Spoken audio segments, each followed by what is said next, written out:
How are you doing? I'm Bob Blaskiewicz.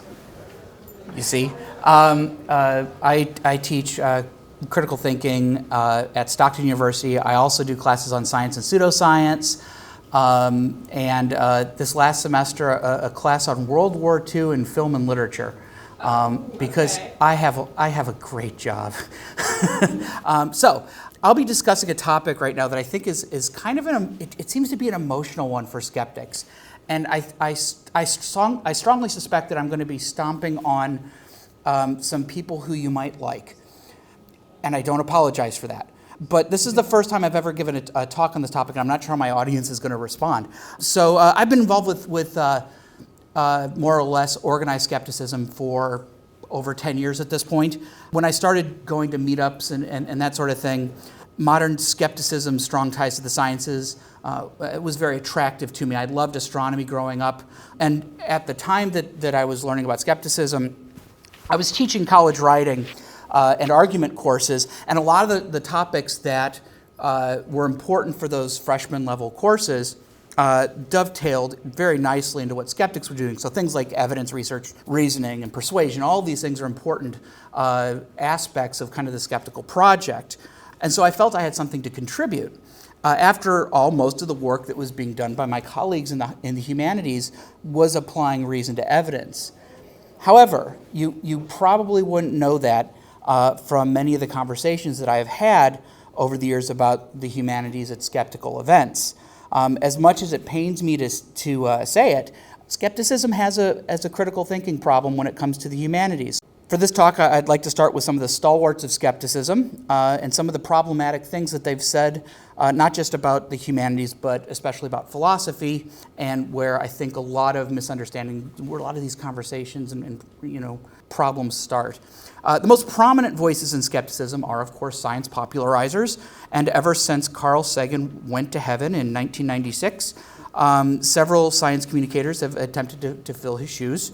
Skeptics want to see intelligent, knowledgeable commentary on the sciences in the public sphere. And the opinions of media-savvy science popularizers like Neil deGrasse Tyson, Bill Nye, Richard Dawkins, Lawrence Krauss, and the late Stephen Hawking, they hold a lot of sway. And they have a lot of cultural credibility. You want to hear what they have to say. These science communicators often have to contend with a cultural resistance to intellectualism and a distrust of expertise. However, often the way in which these science leaders have engaged with the humanities has itself been, in a word, anti-intellectual. Stephen Hawking and Leonard Mlodinow opened the most recent exchange in the war between what C.P. Snow called the two cultures, the sciences and the humanities. Their 2010 book, The Grand Design, opens. Boom. People have always asked, how can we understand the world in which we find ourselves? How does the universe behave? What is the nature of reality? Where did all of this come from? Did the universe need a creator? Most of us not spend most of our time worrying about these questions, but almost all of us worry about them sometime. Traditionally, these are questions for philosophy, but philosophy is dead. Philosophy has not kept up with modern developments in science, particularly physics. Scientists have become the bearers of the torch of discovery in our quest for knowledge. Well, these questions do fall within the scope of philosophy. The astounding advances in human knowledge about the composition and scale of the universe over the past century alone, in no way diminishes the need to understand and interpret those discoveries, or to understand how people make meaning and use those discoveries. The fact that we have better observations and better data to which we apply the tools offered by philosophy in no way impoverishes or kills philosophy. It greatly enriches it. Other eminent public scientists have since continued whipping this apparently dead horse. In 2012, Ross Anderson of The Atlantic interviewed Lawrence Krauss about a hostile New York Times review of Krauss's A Universe from Nothing. Philosopher of science David Albert argued that Krauss ultimately failed to grapple with the proposition that he put forward in the title of his book, that the universe came from nothing. Albert argues that in Krauss's formulation, the universe depends on pre-existing relativistic quantum fields, which are therefore a sort of something, right? Krauss's reply to the question, why this sudden public antagonism between philosophy and physics is concerning. He claims, without evidence, that philosophers, quote, resent science because it's encroaching on their turf. And he goes on to say, and the worst part of philosophy is the philosophy of science. The only people, as far as I can tell, that read work by philosophers of science are other philosophers of science. It has no impact on physics whatsoever, and I doubt that other philosophers read it because it's fairly technical. And so it's really hard to understand what justifies it. And so I'd say that this tension occurs because people in philosophy feel threatened, and they have every right to feel threatened because science progresses and philosophy doesn't. Let's set aside for the moment that you need special evidence to assign motives to anyone, much less an entire field of study, right? Let's ignore the fact that philosophy of science does not pretend to do science. Let's politely not point out that the only people who read theoretical physics journals are theoretical physicists. Let's leave it to the hard-working philosophers of mind who are exploring the implications of discoveries in neuroscience for the concept of self to scupper the proposition that philosophy doesn't progress. In 2016, researchers using data from Google Scholar found that Thomas Kuhn's book, The Structure of Scientific Revolutions, a work of philosophy of science, is the 9th most cited scholarly document, period, with over 81,300 citations. Clearly, people in numerous disciplines have found a way to both justify and benefit from the philosophy of science. He's not even wrong, right? Krauss's bizarrely spiteful attitude is shared by Stephen Jesus H. Pinker, who, like Krauss, was lashing out at criticism of a recent book, his Enlightenment Now, by scholars who specialize in history, in the history, literature, and philosophy of the period he names his book after. He said, some of the vitriol is turf protective. Some highbrow pundits, cultural critics, literary intellectuals, humanity professors, and other members of C.P. Snow's second culture, ouch, resent the incursions of science, data, and quantification into territories traditionally fenced off and claimed by them, and a surprising number are cultural pessimists who despise the Enlightenment ideals of reason, science, humanism, and progress.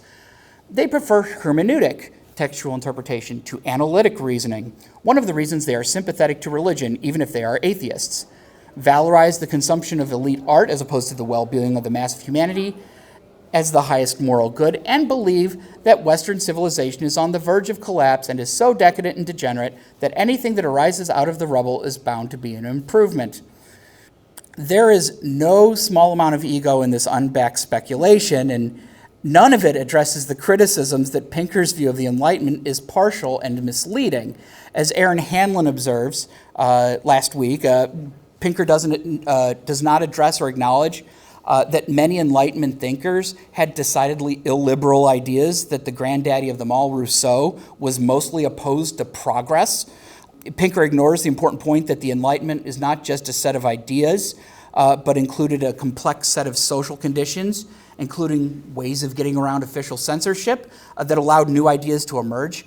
Hanlon lastly indicates that Pinker treats, quote, Enlightenment thought about religion, science, and progress as if they were obviously true, whereas the whole point of having the Enlightenment is that people are working the shit out, right? That it wasn't obvious that this was going to be the case. And so when you point this out, Pinker calls these people who have devoted their professional lives to the study of the Enlightenment enemies of the Enlightenment. This feels a little bit like being called an enemy of America because you support someone's right to kneel. I mean, it's just absurd. This next one hurts because I don't know if there's someone whose passion for science is contagious as Neil deGrasse Tyson's, but St. Neil has long expressed some rather discouragingly ill-informed comments about the humanities. At the 2010 World Science Festival, I've edited this down from a much longer manuscript, and so there's more stuff out there. But at the 2010 World Science Festival, he forcefully made a case for science literacy. But he did it using a pretty unfortunate caricature of the liberal arts, which is so fractally bad at every level that it's worth quoting it at length. I can tell you for what it's worth that scientists, by and large, are actually quite knowledgeable in areas outside of science. If you go to the home of most scientists, there will be Bach and Beethoven and Shakespeare on the shelves. And they might not know as much as the literary scholar, but one thing I think as a nation we should be embarrassed by is that the scientists, you can do the experiment yourself, I've done the experiment. The scientists, by and large, know more liberal arts than the science that is known by the liberal artists. And that needs to change. If you go to a science cocktail party and someone talks about Shakespeare, no one's ever going to say, oh, I was no good at Shakespeare, I was terrible at nouns and verbs. No, you'll never hear that. But you go to a liberal arts or artist parties and someone will be talking about math and say, oh, I was never good at math, I hated math, and they'll all chuckle and they'll all agree and they'll all sip the next sip of champagne and go on talking about the art. And somehow that's okay. No, that's not okay. You don't have to be a scientist, but at least understand what's going on in the world. Scientific decisions inform political decisions, and you all vote. So I'm here simply to get you excited enough about science that you want to become scientifically illiterate. Otherwise, I'm not going to beat you over the head.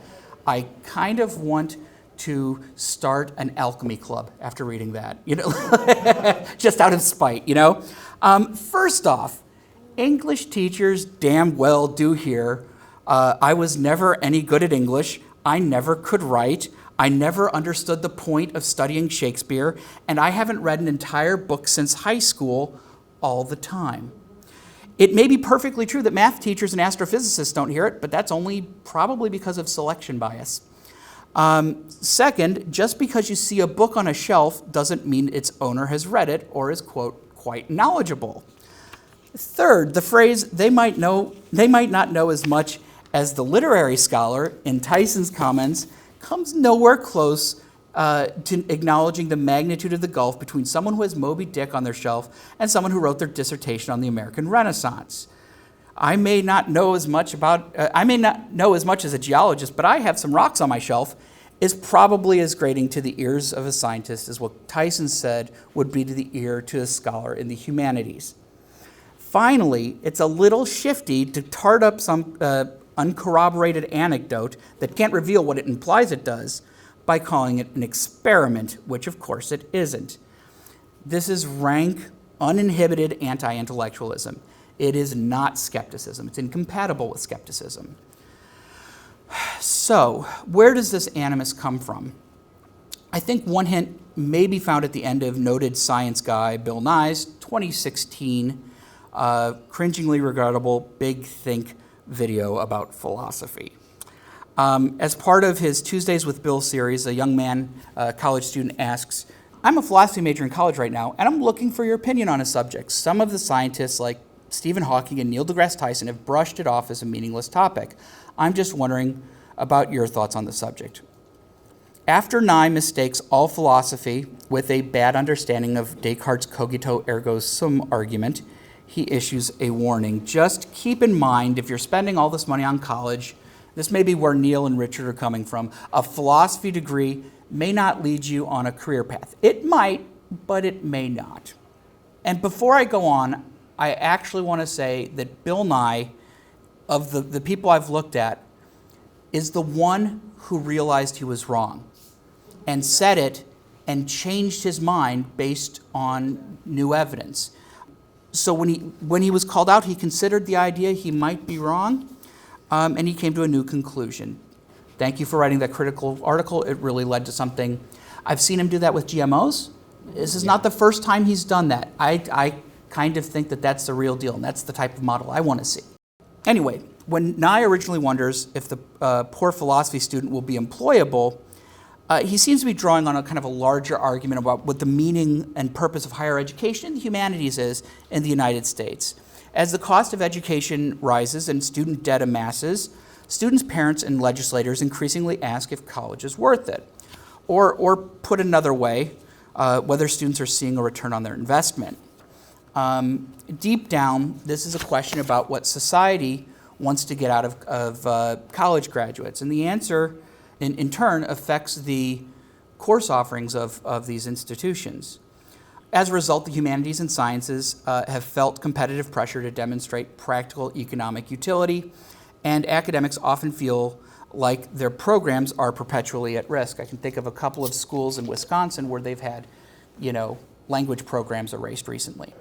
So if you examine this fairly uncontroversial, but too long to quote, list of humanities used by the American Academy of Arts and Sciences from 2016, this is from their 2016 Humanities Indicators Report, this is the stated usage, you'll recognize that coming up, you look at English literature and foreign languages and history and philosophy and religion, ethnic, gender, and cultural studies, American studies, archaeology, jurisprudence, philosophy of law, art history, the non-performative study of music, and so on, and interdisciplinary studies like Holocaust studies and medieval studies and that sort of thing, time period-based ones.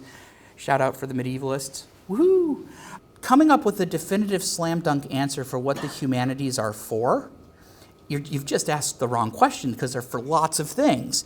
To satisfy our curiosity about our past and to preserve it, to examine how human thought has changed over time, to generate interesting conversations, to create flexible mental structures that allow us to imagine being inside the heads of other people, to communicate with people who do not speak our own language, to analyze and interpret information to produce well-informed citizens who have a broad enough knowledge base that they can accommodate and entertain counterintuitive or controversial ideas without retreating into dogma and tribalism, and to produce critical thinkers.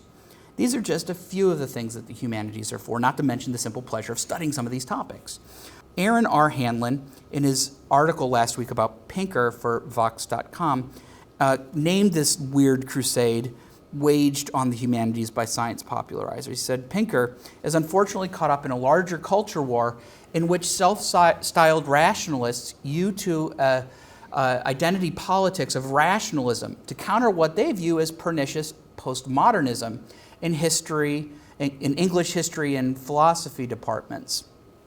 I've encountered the POMO boogeyman many times in my skeptical career. For instance, at the amazing meeting, I think it was in 2012, Eve and I were on a panel on skepticism in the humanities, where we spent an hour or so talking about all the things that the humanities have to offer skepticism and critical thinking.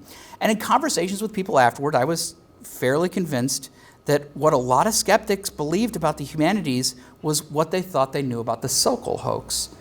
At the lunch line, right after the presentation, this was like I just presented at 10 a.m., and then the woman in front of me was actually angry that we had this session on skepticism in the humanities. And I believe we reminded her that critical thinking is not the exclusive domain of the sciences, and that the place where we explicitly teach it is the humanities. It's kind of an ethos that informs the scientific method. But when you're going to name the fallacies and talk about different types of argument, that's in the humanities. Perhaps the least surprising but most depressing response to our project of explaining what the humanities have to offer the realm of critical thinking and skepticism came when my colleague and I queried a book publisher with a solid science and critical thinking catalog about whether they'd be willing to look at a proposal for a book called Was Shakespeare an Alien? Critical Thinking and the Humanities. Spoiler alert, no, he wasn't. Yeah, I know, but yeah. The reply we got was pretty amazing, because I was going to put forward, we seem to be fighting an uphill battle against this type of stuff. And the letter we got, thank you for making us aware of your project on skepticism in the humanities. This publisher has long been an advocate of critical thinking, constructive skepticism, and the proper use of scientific reasoning to address issues and questions that require public discussion and debate. Certainly the humanities are not immune from such analysis and may well need to be called to account for their lapses into irrationalism. Please send your sample chapters along with the annotated table of contents. If your project is geared first toward the general public and then academics, are you sure that the various topics you choose to discuss will resonate with the broad popular audience? One thing that I hope you'll address is the horrific plunge the humanities engaged when it embraced deconstructionism and postmodernism as a critical approach, hook, line, and sinker. And you're just like, dude, you're the problem. Now, out of spite, I added a chapter to the proposal called The Importance of Theology in Postmodernism, and we never heard back from him. But this is exactly the attitude that we're trying to fight. In theology, by the way, there are ways to do theology that are really interesting and important and that I can totally get on board with. Maybe not when it's your academic work is an expression of a particular type of religious devotion, but, or worship in itself. But there's lots of good stuff out there. So, a couple of really simplified definitions to kind of sort the conversation here. And this is not how everybody uses the terms. This is how I use them, and this is how I think about it. People use postmodernism, post-structuralism, and deconstruction interchangeably often. And they're all related, but they're not equivalent. Post-structuralism is a philosophical movement that examines how meaning is put together, what role power plays in the construction of meaning, and it attempts to disrupt power structures by exposing contradictions at the heart of meaning. This is what it's trying to do. The analytical process that post-structuralists use to expose these contradictions is called deconstruction. The artistic movement or style that explores and celebrates the themes relevant to post-structuralism is called postmodernism. So, post-structuralism is a philosophy, right? Postmodernism is an artistic movement or style, and deconstruction is an analytical tool, okay? The first thing that falls out of these definitions would be that when skeptics are complaining about the pernicious philosophy rotting the brains of undergraduates and faculties, they're criticizing post-structuralism, primarily not postmodernism, because Pulp Fiction and Yoko Ono records aren't trying to overthrow the idea of an objective reality.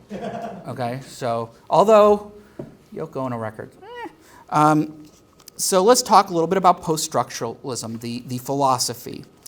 Where does it come from, and what is it trying to do?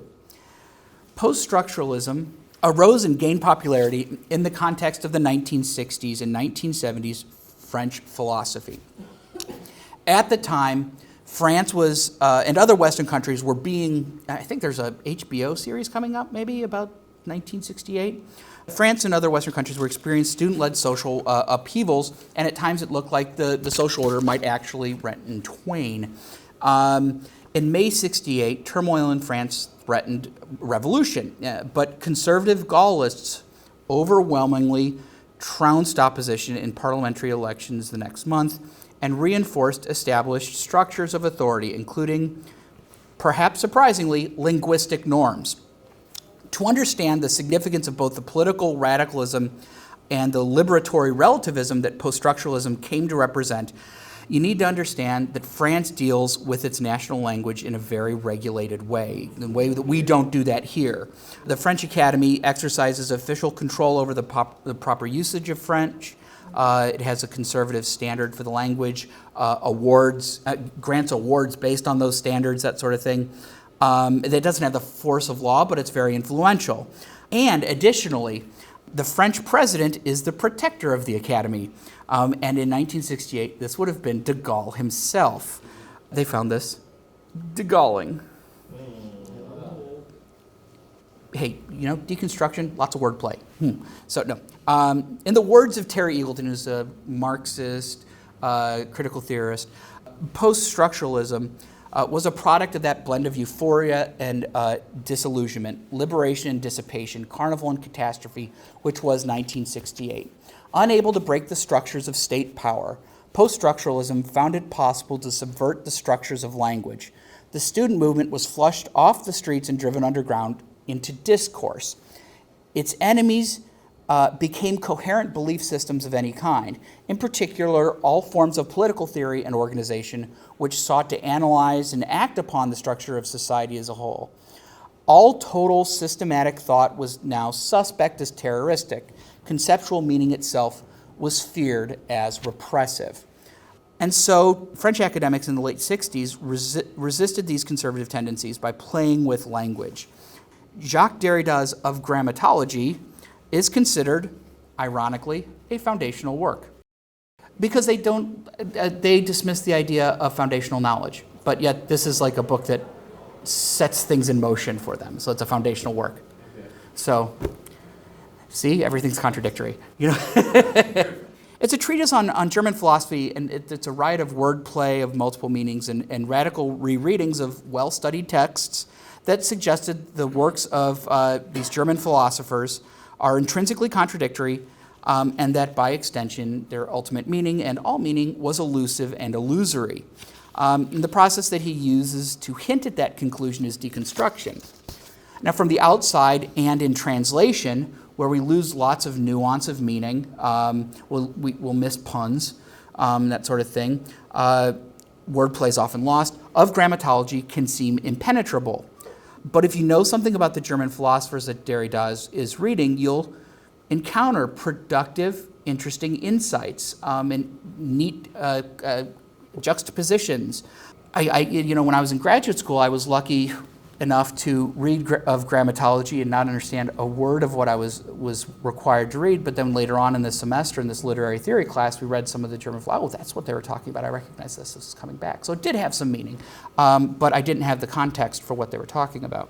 The idea that no meaning was ever fixed and always self-contradictory seemed to invite ever more radical interpretations of written and spoken texts. This type of analysis excited scholars in certain areas of the humanities, specifically in cultural studies and literary theory, where shifting and multiple meanings are found in texts and cultural practices all the time. What these academics were doing also seemed to be somehow politically potent. Reimagining deeply ingrained cultural practices and beliefs can indeed threaten established orders, disrupt politics, and redistribute power. Right now, I think of the Me Too movement and the Parkland kids are threatening entrenched cultural practices and norms because they're changing the terms of debate, at least the terms of who gets to participate in the debate. You know, women and children. Now I'm going to do a thing. This is a portrait of Gertrude Stein by Pablo Picasso. This is considered the first Cubist painting by Picasso. How is this Cubist? Do you see where and why it's Cubist? Do you see? So what we're seeing, like if you look at her eyes, they're messed up. There's something weird, right? And so, cover one eye with your thumb and then, cover the other eye with your thumb. And you can see that what you have are two perspectives simultaneously merged seamlessly because it's Picasso and he's a freaking genius, right? Like, he can do that. And so this leads us to an awareness, the fact that there's usually in a painting, in a portrait, a single perspective, right?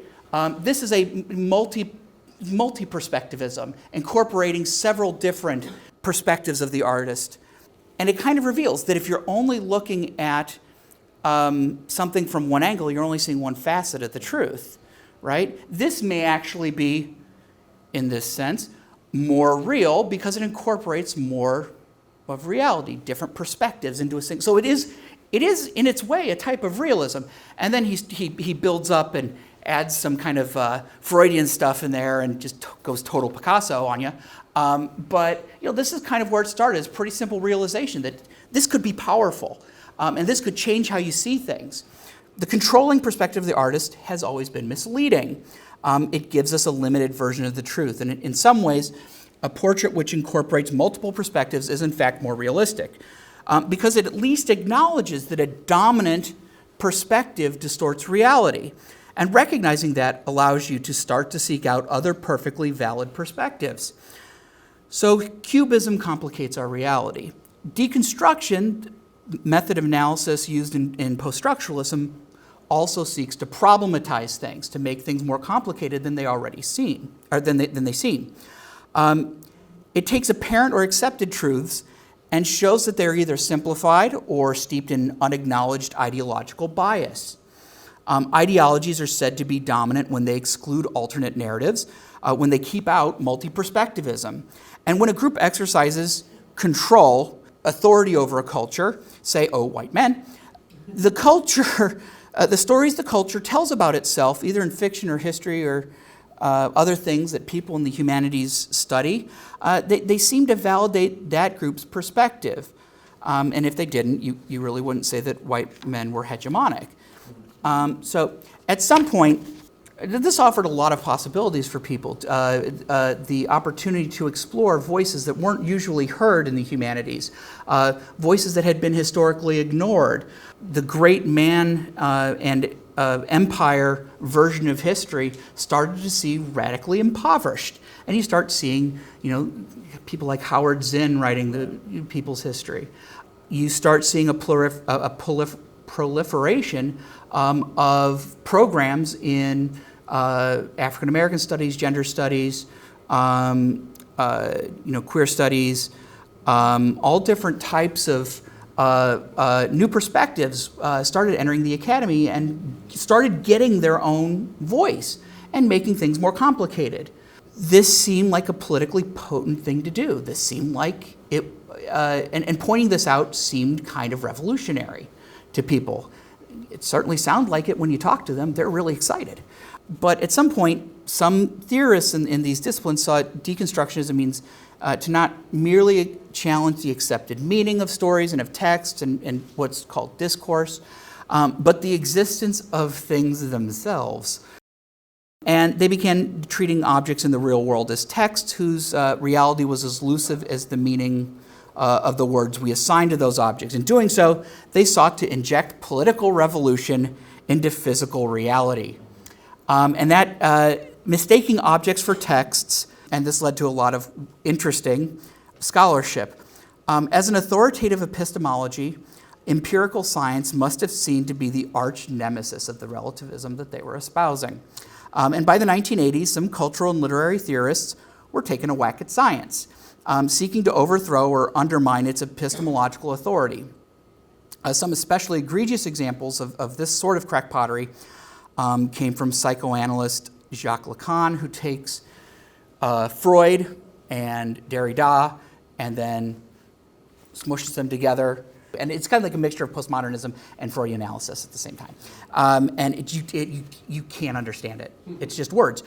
For example, he posited a psychoanalytic topology in which, quote, a cut on a torus corresponds to the neurotic subject.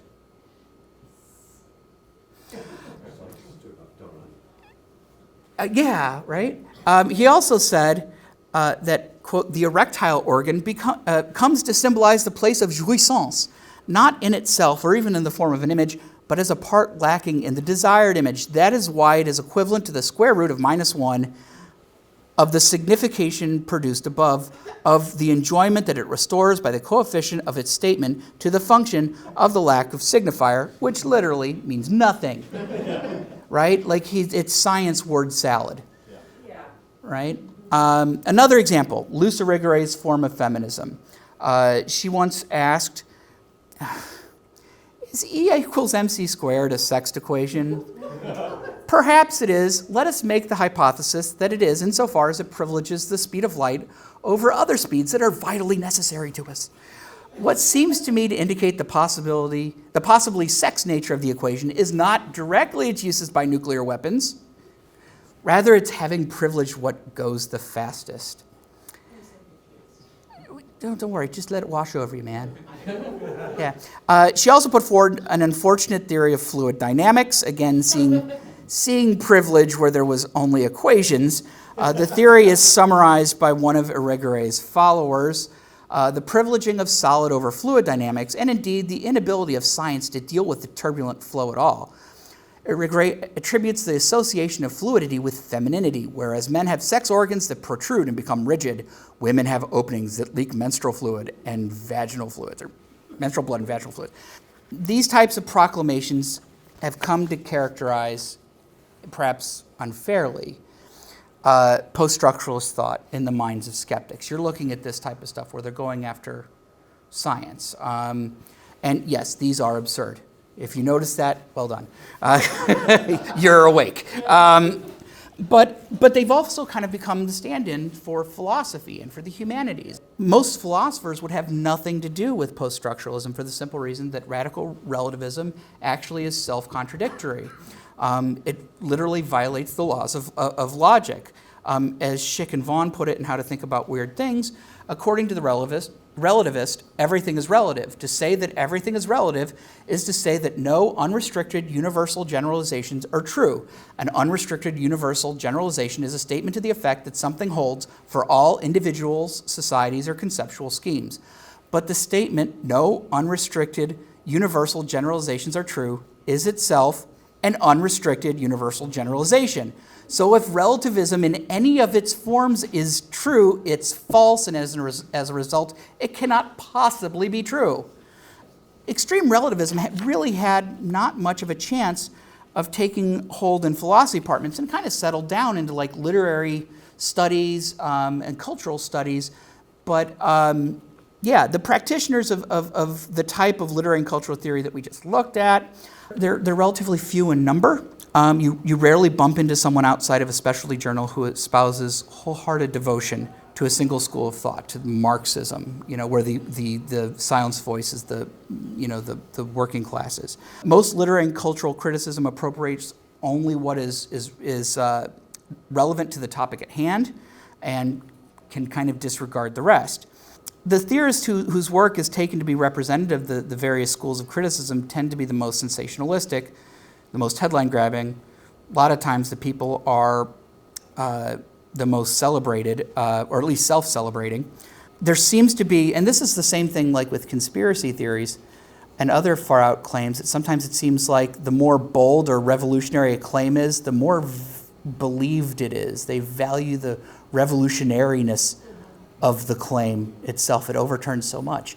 And that's a mark of credibility.